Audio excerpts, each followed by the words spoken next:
All right, here I have a 2025 Mazda CX-50, and I'm gonna show how to do a quick oil change. They're super easy. You have a dipstick and an oil fill cap right here, right next to each other, so they make it easy for you.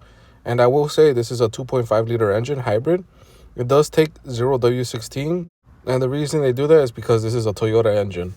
All right, at the bottom here, right next to the passenger front, you have a cover.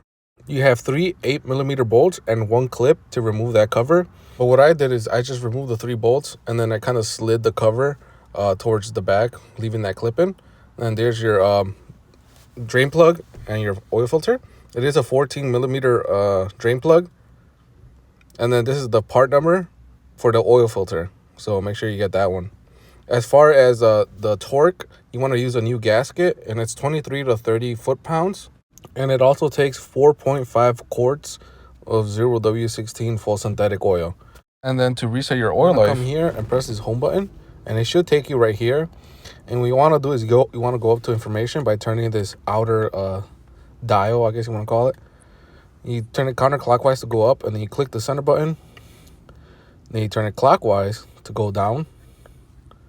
Then you click right there, vehicle status monitor. And then you turn it clockwise to go down to vehicle maintenance settings. And there's your reset oil change down there. Click it, go up, click it, and then that's about it.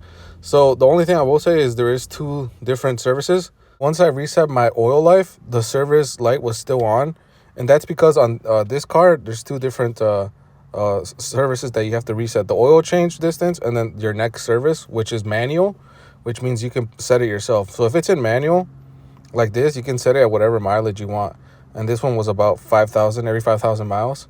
The customer set it to. But if it's in automatic, you don't have to worry about that. And as you can see, once I reset that, the light was off. And then the the service for oil changes on this car is 10,000 miles because it's a hybrid.